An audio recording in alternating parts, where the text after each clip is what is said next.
Makanya kalau ada penggusuran saya itu mesti bela mati-matian. Paling depan jenengan saya saya sekolah saya itu negeri cuma SD tok. Selain wakil wali kota 5 periode penuh terpilih menjadi anggota DPRD.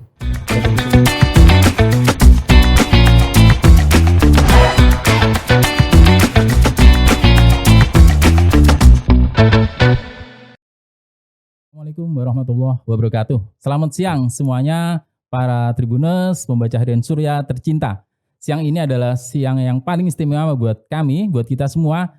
Kita kehadiran sosok tamu yang istimewa pula. Ya, siapa lagi kalau bukan Wakil Wali Kota Surabaya, Cak Ji Armuji, Caca Surabaya. Cak Faik diundang di Tribun di kantor harian Surya. Ya.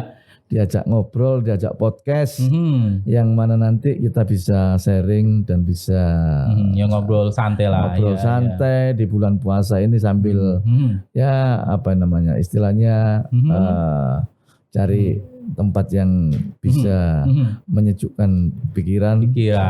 Ngabuburit di sini, Caci. Ya. Iya. Nah, ya Caci, kita akan ya share-share lah Caci. Ya.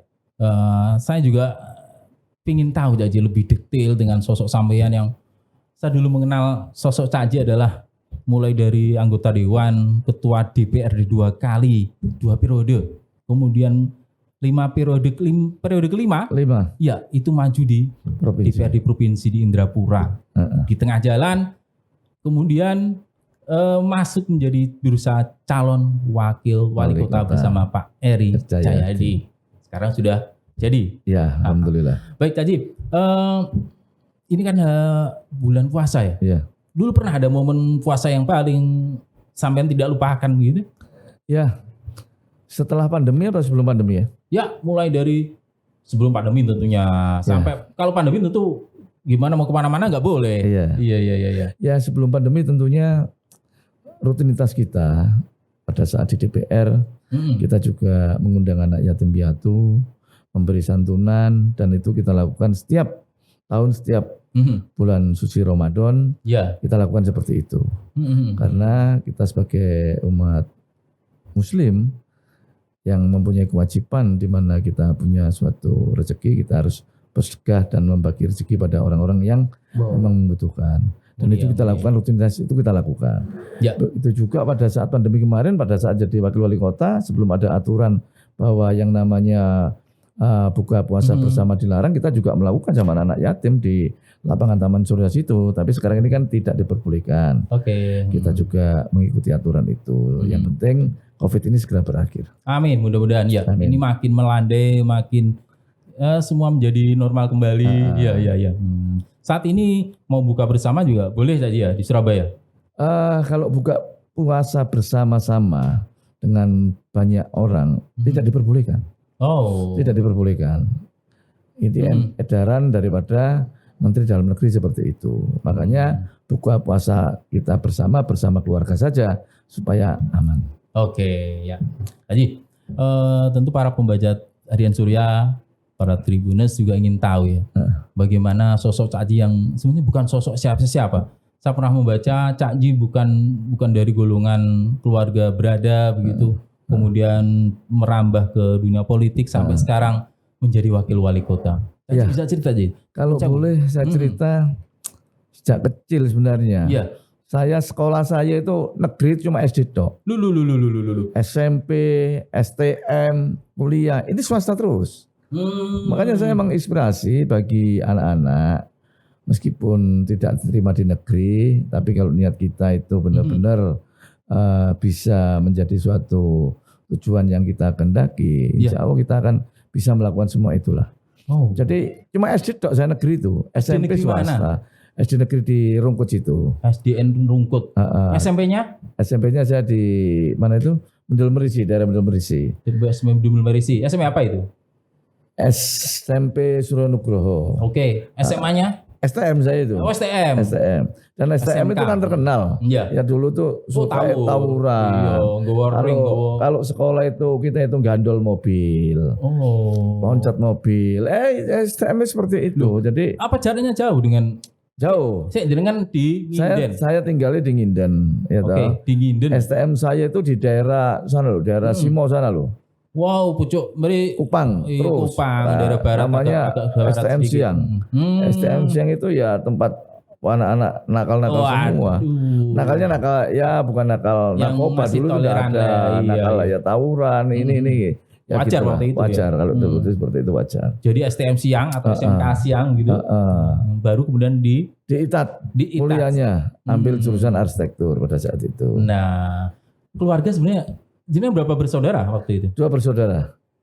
Dan orang tua saya tergolong orang tua yang tidak mampu. Wong sejak kecil kita itu hidupnya susah ya. Saya dulu kecil itu di Ngagel Madia. Ngagel Madia itu kampung yang jalannya dulu itu diuruk oleh sampah. Wah. Jadi baunya nggak karu-karuan. Setelah jadi rumah banyak akhirnya kita pernah digusur. Kita pernah digusur pada saat SD, iya.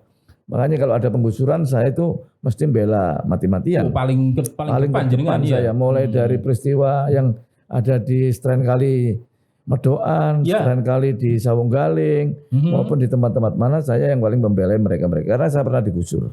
Oh ini dia, iya. Digusur itu waktu saya kelas 3 SD. Akhirnya masih ingat. Orang tua saya ya cuma sebagai mandor bangunan. Sebelum jadi mandor juga jadi tukang. Jadi mandor. Terus akhirnya naik jadi mandor ya toh. Berapa bersaudara Haji? 2 bersaudara saya. Kakak, adik? Adik. Cowok juga. Dan alhamdulillah perempuan apa cowok? Laki-laki semua. Laki-laki, baik. Semuanya bisa menempuh sarjana dengan keuletan orang tua saya. Luar biasa. Orang tua saya punya keinginan bahwa mereka meskipun dulu sekolahnya cuma SD orang tua saya ini, tapi anaknya harus lulus kuliah. Itu cita-cita orang tua seperti itu. Baik. Nah itu rumah digusur. Itu bukan rumahnya orang tua? Rumah orang tua digusur. Nah, zaman seperti itu kalau mereka tidak mau digusur, dicap sebagai orang PKI kan begitu. Orang yang bandel terhadap program pemerintah. Itu memang susahnya zaman seperti itu. Padahal itu sudah lewat daripada Gestapo. Tapi kan cap-cap seperti itu orang-orang apalagi RW-nya dulu juga ada yang dari tentara, ada yang dari kepolisian. Mereka selalu menggunakan cara-cara seperti itu. Akhirnya satu kampung, satu kampung ada 4 gang yang digusur ya. Rumah saya gang 3A, ada gang 1, ada gang 5 itu digusur semua. Akhirnya pindah ke rukun. Tanpa ada satu pesangon. Tidak ada pesangon dulu itu, cuma digusur gitu aja. Ya yang sekarang dibikin Gereja Betel, sekolah STIE yang ada di Ngagel Madia itu. Rumah saya dulu di situ. Akhirnya pindah ke Rungkut, ya toh, dengan patungan, beli tanah itu patungan, tetangga satu dengan tetangga lainnya, ya cuma dapat kira-kira ukuran 5 kali berapa, 5 kali 16 atau berapa, yang penting bisa pakai rumah. Dan itu beli patungan sama tetangga-tangganya, patungan beli berapa petak tanah patung-patungan gitu. Jadi kampung ya. Akhirnya jadi kampung, ya toh. Dan berbaur dengan orang Rungkut asli di sana. Salut Kak Ji, iya. Dan sekolah saya dulu di sekolah SD Eka Jaya, akhirnya pindah di SDN Kali Rungkut 1 itu. Baik, iya. Semenjak kelas 3 itu. Sampai begitu kerasnya Kak Ji berarti masa waktu itu ya? Iya, betul-betul. Sampai saya di Rungkut itu lulus SD. Lulus SD akhirnya karena adik saya itu sakit-sakitan, Rungkut dulu modelnya kayak alas masih. Kayak hutan gitu. Ya, tahun segitu ada sudah kayak hutan lah, masih sepi. Enggak ada sepi sekali lah. Akhirnya saya lulus SMP itu pindah lagi ke Ngagel, nempati rumahnya saudara di sana. Tempat rumah saudara di sana sambil rumah Rungkut dijual, cari di daerah Nginden. Akhirnya pindah di daerah Nginden. Nah, SMP itu sudah di daerah Nginden saya. SMP sampai STM itu, sampai kuliah saya di Nginden baru. Sebelahnya Perbanas persis. Iya. Kecil rumahnya, cuma rumah saya di situ itu ya 7 kali 18 ya. Tapi dengan kegiatan orang tua supaya menambah penghasilan, yang atas itu ditingkat. Rumah saya di tingkat yang atas. Baik. Akhirnya karena di situ tempatnya kampus, dikoskan di situlah anak-anak kampus. Cuma berapa kamar ya? 4 kamar. Oh. Untuk nambah penghasilan. Tapi kampus dengan rumah duluan rumah tentu ya? Duluan rumah. Oh, berarti berkah kampus itu terhadap berkah. Belum ada kampus. rumah. Waktu saya tinggi ini belum ada kampus. Ya. Gitu loh. Nah, dari situlah kemudian ini keluarga bermuncul dari situ ya? Keluarga semua dari situ. Sampai kuliah pun, saya menikah pun juga di Nginden Baru saja. Nah, ini dia. Yang menarik Tribuners, pembaca Harian Surya, bahwa wakil wali kota, Wali Cakji ini mendapat jodoh atau memperistri anak kos. Nah, kebetulan berarti di Pek Mantu. Iya. Kebetulan di situ setelah saya lulus STM itu baru banyak kampus ada di sana. Ada Perbanas, ada Untak, ada Dr. Rustomo. Itu posisi sama masih STM, belum ke ITAT? Belum. Ya. Lulus sudah mulai banyak kampus. Akhirnya rumah ditingkat untuk di kos-kosan. Karena zaman itu belum ada apartemen. Kos-kosan laris manis sudah. Pokoknya penuh ini terus. Ini berkat orang tua yang jadi tukang, jadi mandor, punya teknik konstruksi, dibuatlah itu. Dibikin kos-kosan untuk menambah penghasilan. Oh baik, ya. Jadi begitu ITAT, nanti kita akan ngobrol lah bagaimana menjadi ketua dewan kemudian terjun ke politik. Dari ITAT, jenengan Rabi tahun 90, usia berapa? 90-an ya. Posisi sudah lulus kuliah. Sudah lulus kuliah. Ibu Iswah Yurini. Iswah Yurini adalah istri dari Cakji, berdarah Madura, yang kemudian sekarang punya anaknya tiga. Si Rizky Arjuna, Amelia sama Bima. Oh, masih 3 putra Cakji. Ya. Dengan Ibu Iswah Yurini, ini adalah seorang ibu dari Madura, anak kos yang dipek mantu oleh bapak kosnya atau bapaknya Cakji di Nginden. Iya. Oh, Cakji, kenapa waktu itu ini lulus ITAT melihat sosok ibu seperti apa kok kemudian sing kepengen pek mantu itu bapak jenengan apa? Jadi kan begini ya. Jadi di situ kan memang tempat saya itu kos-kosan putri. Oh. Rumah saya di kos-kosan putri. Ya. Ada. Satu kamar itu kan 2 orang. Kalau ada 4 kamar berarti kan 8 orang, putri semua. Ada yang kuliah di Perbanas, ada yang di Untak, dan ada juga yang di Dr. Rustomo. Kebetulan istri saya kuliah di Dr. Rustomo. Tak lihat, wah ini kok cocok ini. Akhirnya ya kita pacaran lah. Ya tahu akhirnya lama-lama saya memberanikan diri main ke Sumeneb. Nah, pacaran saya memberanikan di Sumeneb, ya toh. Ketemu sama orang tuanya, main-main. Gitu. Akhirnya lama-kelamaan setelah saya lulus kuliah, ya sudah saya lamar. Saya lamar akhirnya menikah punya anak 3 ini. Oke. Waktu ITAT, bagi waktu itu saya pernah dapat cerita bahwa Cakji juga tidak mulus untuk mendapatkan pekerjaan Cakji ya. Iya. Nah, saat itu bagaimana, sudah nikah, sudah punya pekerjaan? Saat kuliah, karena kuliah saya sore, saya kerja part-timers sebagai seorang drafter.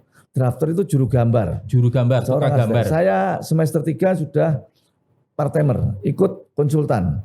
Oh gitu. Konsultan sebagai seorang drafter juru gambar, arsitek ya. Internet. Juru gambar. Iya, belajar. Jadi pagi jam 8 sampai jam 3 saya itu di studionya konsultan untuk mengerjakan gambar-gambar itu. Karena kuliah saya jam 5 sampai malam gitu. Oke. Jadi sudah bekerja sejak kuliah saya. Terima gambar pesanan dari orang freelance lah, seperti itu. Nah, dari situ saya mempunyai banyak pengalaman mengenai desain macam-macam, baik itu gambar arsitektur, baik gambar interior dan macam-macam lah. Ya. Akhirnya begitu sebelum diwisuda, saya sudah melamar istri saya, sudah menikah istri saya, sudah berani. Akhirnya wisuda itu sudah punya anak 1 saya. Wisuda saya sudah punya anak 1. Gendong? Iya, punya anak 1. Yang pertama, 3 itu, yang perempuan itu. Oh, si perempuan. Iya. Nah, berapa itu waktu di awal-awal sampai kemudian menikah, gaji atau honor gambar piro waktu itu? Aduh, waktu itu kalau saya freelance terima gambar, bikinkan rumah, ya tahu gambar kerjanya itu paling dulu berapa ya? Paling dapat cuma 300.000 ya. 300.000 satu gambar ya? Enggak ya, semua sudah gambar komplit sudah. 300.000. Dan gaji yang di konsultan waktu itu, kalau enggak salah gaji setiap bulannya itu enggak lebih daripada 300 kok. Ingat saya. 100 berapa atau berapa, masih murah kan waktu itu Tapi di angka segitu waktu itu ya seneng aja lah karena kita cari pengalaman ya toh, supaya kita benar-benar menerapkan ilmu teori kita dengan ilmu yang di lapangan. Jadi ini Cak Haji ini arsitek berarti ya. Oh, ITATS gitu. Nah, begitu menikah punya anak 1, akhirnya ya saya ikut orang di bidang interior sebagai desainer dan pengawasan pelaksanaan. Jadi lebih pada banyak pelaksanaannya interior, mebel-mebel semuanya itu. Itu saya berjalan sekitar ikut orangnya setahun ya. Setahun akhirnya begitu saya belajar bikin interior di lapangan dan menguasai pertukangan segala macam, akhirnya saya mencari order sendiri. Saya keluar mencari order sendiri. Mandiri. Dan akhirnya bisa menjadi kontraktor interior. Meskipun perlahan-lahan. Oh iya. Khusus di bidang interior yang ada di dep store. Jual-jual pakaian itu kan banyak rak-rak pakaian. Saya mengerjakan itu. Banyak mengerjakan itu. Spesifikasi itu ya. Pada saat itu. Jadi sebenarnya sama ini punya kreativitas yang lumayan juga ya. Ya. Di bidangnya waktu itu. Bidangnya pada saat itu saya bisa desain, saya punya pengalaman di konstruksi, saya punya pengalaman di interior, saya punya pengalaman pelaksanaan interior, juga kenal banyak tukang untuk mengerjakan. Akhirnya tidak kesulitan pada saat awal mendirikan kontraktor interior itu. Oh iya. Nah, yang menarik adalah sosok Cak Haji ini, Caca Arek Surabaya itu selain wakil wali kota 5 periode penuh terpilih menjadi anggota DPRD. Periode kelima di Indrapura ya, di DPRD Jawa Timur. Provinsi. Nah, sebelum ke sana Cak Haji, dari arsitek kemudian waktu kuliah apa di ekstra kampus, organisasi ekstra kampus ikut? Ikut. Saya di organisasi kampusnya ikut di Hima Arsitektur. Itu himpunan mahasiswa arsitektur. Hima. Sampai saya itu menjadi utusan pernah ke yang namanya TKI MAI, Temu Karya Ilmiah Mahasiswa Arsitektur se-Indonesia. Pernah di Bali, pernah ke Makassar, pernah ke Jogja. Jadi duta. Jadi perwakilan. Perwakilannya, iya. Nah, saya suka di organisasi itu. Makanya pada saat setelah lulus kuliah, saat saya jadi kontraktor interior, kan banyak mengerjakan di mal-mal. Di mal-mal baik itu di Tunjungan, pada saat itu Tunjungan ya. Ada di Matahari, pengalaman mengerjakan di Tunjungan juga. Ada di Tunjungan Plaza, ngerjakan showroomnya pakaian dan counter-counternya pakaian yang ada di dep store. Nah, kenapa? Setiap hari saya kan lewat di ini.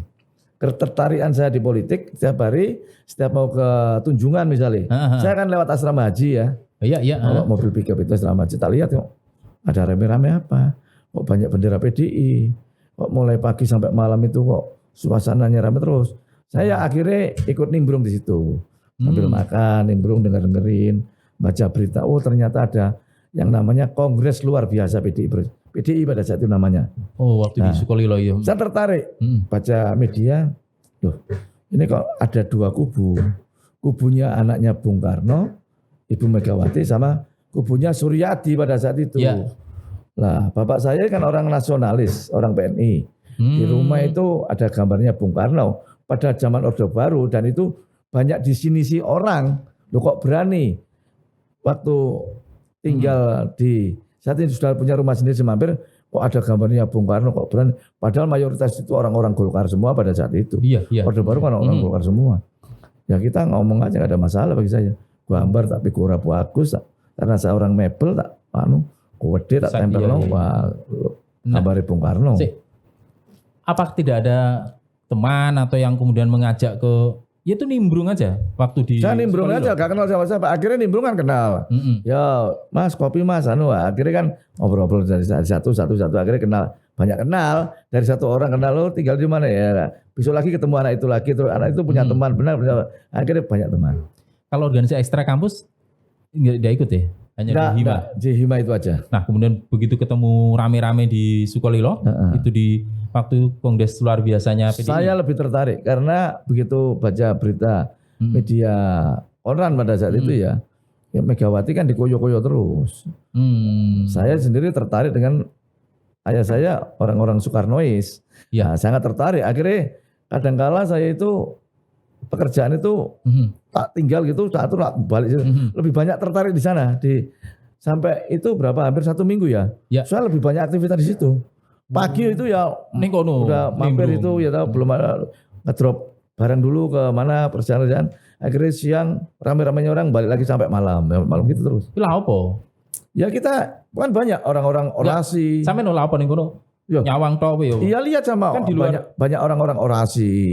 Terus banyak orang-orang yang dari utusan-utusan menceritakan suasana di dalamnya. Kita kan pengen tahu, jadi orang pengen tahu. Akhirnya wah kok tertarik kok model Orde Baru seperti ini pemerintahan Soeharto ini mengintimidasi, menginjak-injak dan tidak menghargai itu demokrasi yang disuarakan oleh rakyat. Dalam hal ini yang Megawati pada saat itu kan telah terpilih sebagai ketua umum PDI secara de facto dan tidak diakui oleh pemerintah. Akhirnya timbul gelombang-gelombang ya kasak kusuk akhirnya sampai terjadi demonstrasi itu. Oh, nah ini ketertarikan ke dunia politik waktu melihat kongres luar biasa. Luar biasa. Oh, itu di Asrama Haji. Di Asrama Haji. Sukolilo. Sukolilo. Dan itu terus berkelanjutan di mana PDI pro Megawati ini ditolak sama pemerintahan Soeharto, maka gelombang arus bawah ini terus menggelora. Ya. Dan mereka menyuarakan supaya demokrasi dan Megawati ini benar-benar mau diakui oleh pemerintah. Tapi akhirnya pemerintah kan pengku gak mau ngakui sampai terjadilah yang namanya mimbar bebas yang dilakukan oleh PDI. Promek. Di Pandeglang kita selalu aktif. Setiap malam kita datang ke sana, mensupport, membelikan makanan, membelikan minuman, membelikan grup. Itu wah saya ya pada saat itu anak-anak yang namanya Promek, yang namanya anak sarjana yang mau nimbrung itu bisa dihitung. 1, 2, 3 orang saja. Termasuk ada di situ. Termasuk saya ada di situ. Sampean berarti itu adalah simpatisan ya? Saya simpatisan pada saat itu. Belum jadi pengurus. Nah, ini yang luar biasa tadi. Sampean simpatisan, sampean bukan apa-apa. Kemudian terpilih 5 periode, kemudian pernah menjadi pengurus DPC, kamu terus kemudian pernah dengan perebutan dengan Saleh Mukadar juga waktu itu. Pernah semua sama Bambang Dea pernah, sama Saleh Mukadar semuanya pernah. Ya. Baik. Nah sebelum kita ngobrol tentang bagaimana Cak Haji terjun ke politik dan kemudian sampai eksis sampai sekarang ya. Nah Cak Haji bisa cerita bagaimana suasana waktu itu atau hal yang unik dan menariknya apa? Kemudian memutuskan dari seorang profesional arsitek kemudian memutuskan di politik.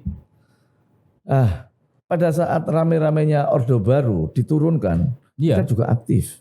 Meskipun saya bukan mahasiswa ya, tapi pergerakan mahasiswa saya ikut. Demo-demo di jalanan saya ikut. Meskipun saya jadi pengusaha saya ikut. Karena setelah lulus waktu itu? Sudah lulus. Kita menginginkan karena habis KLB itu PDI Pro Mega dikoyo-koyo dan diintimidasi, makanya suara di mana reformasi tahun 87 saat itu kita ikut turun jalan. Segera Orde Baru juga kita turunkan. 87 88 tuh waktu itu ya. 97 98 ya. 98 ya. Nah, kita turun. Termasuk kita demo di DPR, demo di Gradi. Ikut zaman ya? Kita ikut terus. Bagian gue apa? Ya spanduk sambil jalan. Ikut masa ya? Rame-rame. Gitu. Mahasiswa, ikut mahasiswa. Saya bukan mahasiswa, saya mewakili ya toh PDI Promek, tapi mengatasnamakan masyarakat. Betul. Bukan mengatasnamakan partai. Karena apa? Hati saya PDI Perjuangan, PDI pada saat itu, tapi masyarakat dan mahasiswa turun bersama, kita ikut di sana juga. Dan kenal. Dan saya ikut waktu itu namanya ASPR. Apa itu? Arek Surabaya Pro Reformasi. Ketuanya Fitra. Fitra. Ya. Saya dijadikan sekretarisnya waktu itu. ASPR. Kumpul sama pergerakan anak-anak mahasiswa itu aktif terus saya. Ya. Kecintaan, kemudian semangat makin. Karena semangat saya ingin segera menurunkan Orde Baru. Pada saat momentum betul ya. Akhirnya rontok tenan itu. Akhirnya tumbang beneran yang namanya Orde Baru. Iya. Nah, begitu memutuskan untuk terus itu. Nah, mulai masuk di kepartean, kepengurusan di era-era tahun berapa atau mulai apa? Saya Momentum apa? masuk di kepengurusan itu tahun 8 berapa ya, 89 atau berapa ya. Saya itu menjadi Korcam, Komisaris Kecamatan Sukolilo. Karena rumah saya itu wilayah kecamatannya ikut Sukolilo. Ya, domisili di sana. Itu masih dua apa itu? Dua PDI. Itu masih Suryadi masih. Mbak Suryadi. Promek, ya? Saya Korcamnya PDI Perjuangan. Sampai rumah saya pada saat mengadakan pertemuan rapat konsolidasi di Semampir Tengah Gang 3A. Itu pernah digerebek sama polisi. Mau konsolidasi digerebek, tidak boleh. Namanya PDI Promek itu mengadakan pertemuan. Iya. Digerebek sama polisi, depan jalan di stop, ya toh, gagah-gagah orde baru pada saat itu. Akhirnya dibubarkan, tidak terjadi. Rame ribut, kampung baru di sana ribut dengan adanya saya orang bahwa ini di sini ada PDI-nya Mega. Padahal di sana mayoritas orang Golkar semua, orang P3. Iya. Disitulah baru tahu bahwa di sini ternyata ada orang PDI-nya Mega. Ya di sini sih pertama, ini PDI apa kok gini. Nah, tapi akhirnya kita kan konsisten, ngumpul teman macam-macam. Ya karena kan saya sudah punya usaha, neraktir anak-anak itu sudah biasa saya. Kasih makan anak-anak udah biasa. Jadi yang mensuplai panganan, saya. Cak Ji waktu itu. Hasil dari gambar-gambar itu ya. Interior itu.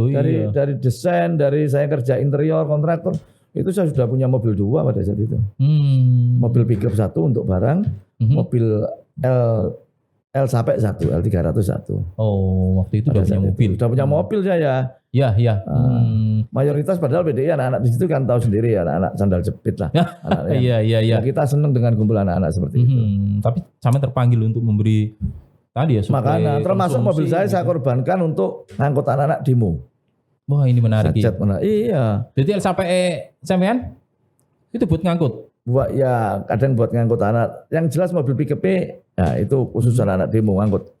Anak berapa gitu kita pakai demo kemana. Sampai jebol yang namanya kantor DPD-nya PDI Suryadi di Kendang Sari. Kita jebol, kita demo. Wah seru sekali. Lawan kita bukan PDI Suryadi saja, lawan kita juga tentara Beranjangan pada saat itu.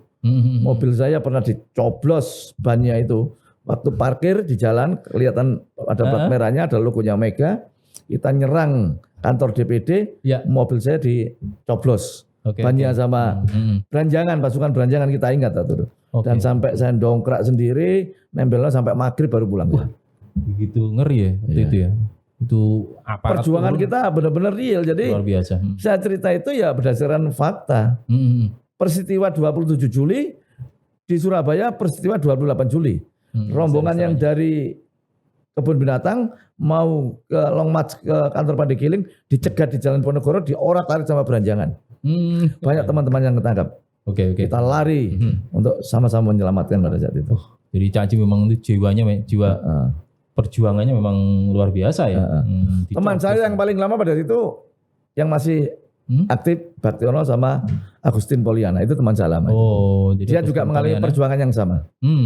Baktiono, Agustin Poliana yang sekarang di Indrapura di DPRD, itu juga sama. Periodenya sama. Satu perjuangan sama. Bambang Deha termasuk. Bambang Deha. Wah, ini adalah pentolan-pentolan.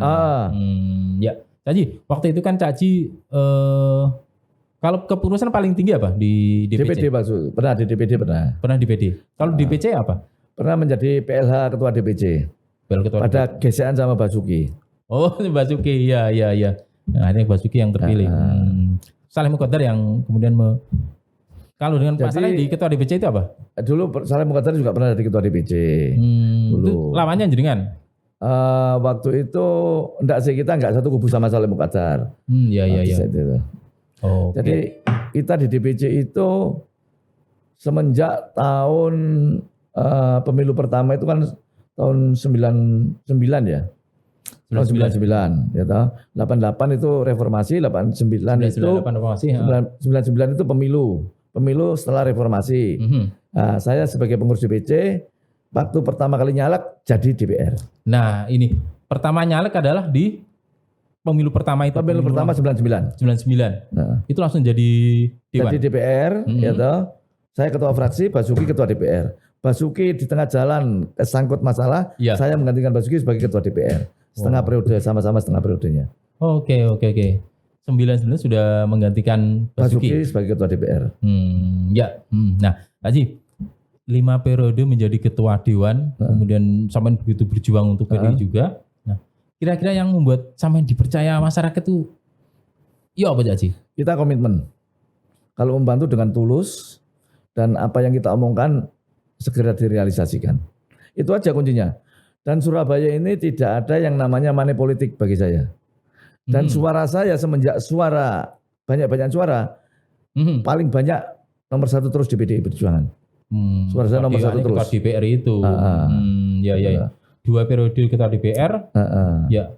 2 periode anggota biasa. Ketua komisi. Ketua komisi sama ketua fraksi. Ya. Periode kelima anggota DPR provinsi. Anggota DPR provinsi. Dengan suara terbanyak juga. Nah, ini suara terbanyak Cak Haji ya.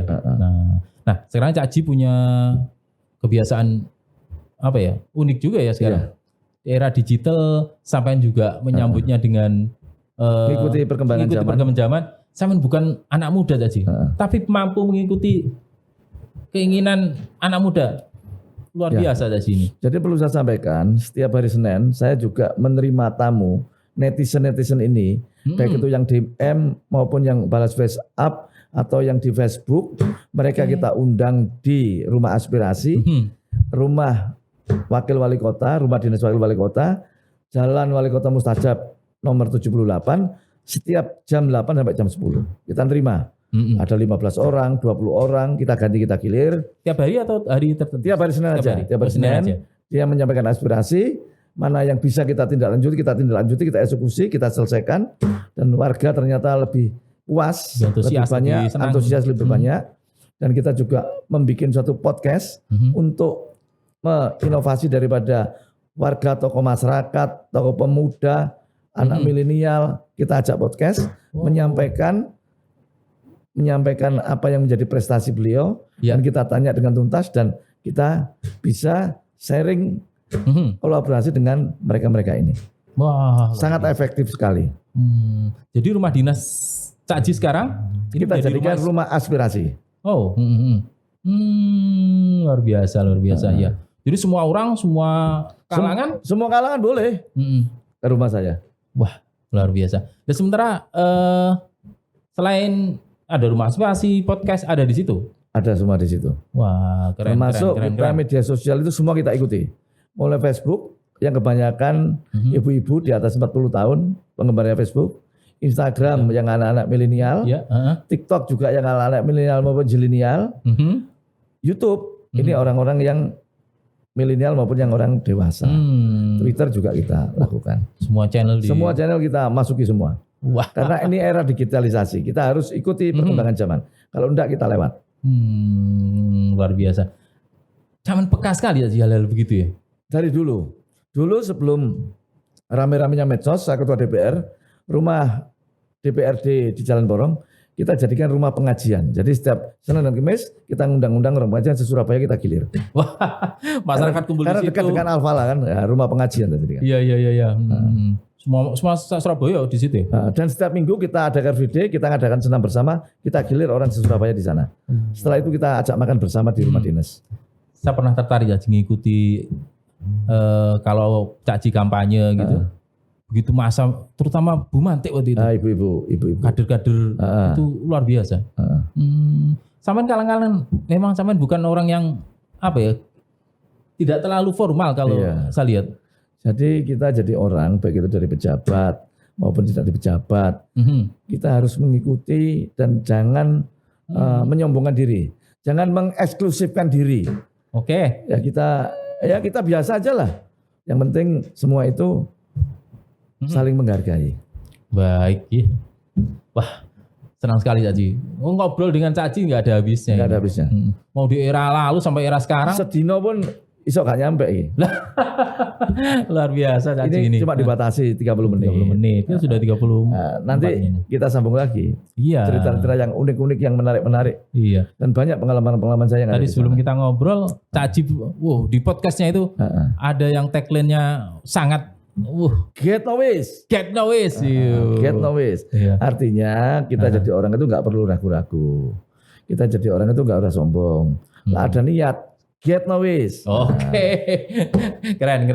Senang sekali dengan Cak Haji ini ngobrolnya. Orangnya tidak pernah, orang congkak, nggak pernah. Loss ya Cak Haji ya? Loss. Dengan siapapun loss. Loss.